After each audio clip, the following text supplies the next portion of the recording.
додгоҳи олии тоҷикистон муҳокимаи парвандаи Муҳиддин Кабирӣ, раиси ҳизби Мамнӯи Наҳзати Исломиро, ки моҳи феврал дар ғайба шурӯъ шуда буд, мавқуф гузоштааст. Як манбаъ дар додгоҳи олии тоҷикистон ба шарти ифшо нашудани номаш рӯзи 21 июн ба радиозода гуфт, тасмим шуд ба далели ҳузур надоштани айбдоршаванда дар баррасии парванда истеҳсолоти судӣ аз рӯи ин парванда муваққатан боздошта шавад. Аммо ин ба маъное нест, ки парванда пурра қатъ карда шудааст, таъкид кард корманди додгоҳи олӣ. Вай нагуфт, ки тасмими аз истеҳсолоти судӣ муваққатан боздошта шудани баррасии парвандаи Кабирӣ кай гирифта шудааст.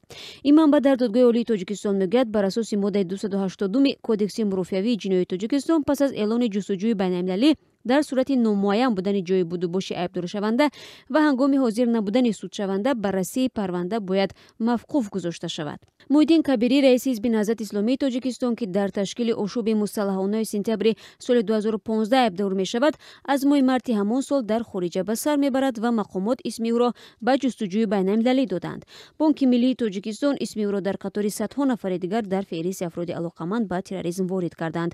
Кабирӣ бо ин ки макони буду бошашро ошкор намекунад, ба таври фаъол тавассути шабакаҳои иҷтимоӣ ва дар мусоҳибаҳо бо нашрияҳои хориҷӣ изҳори назар мекунад.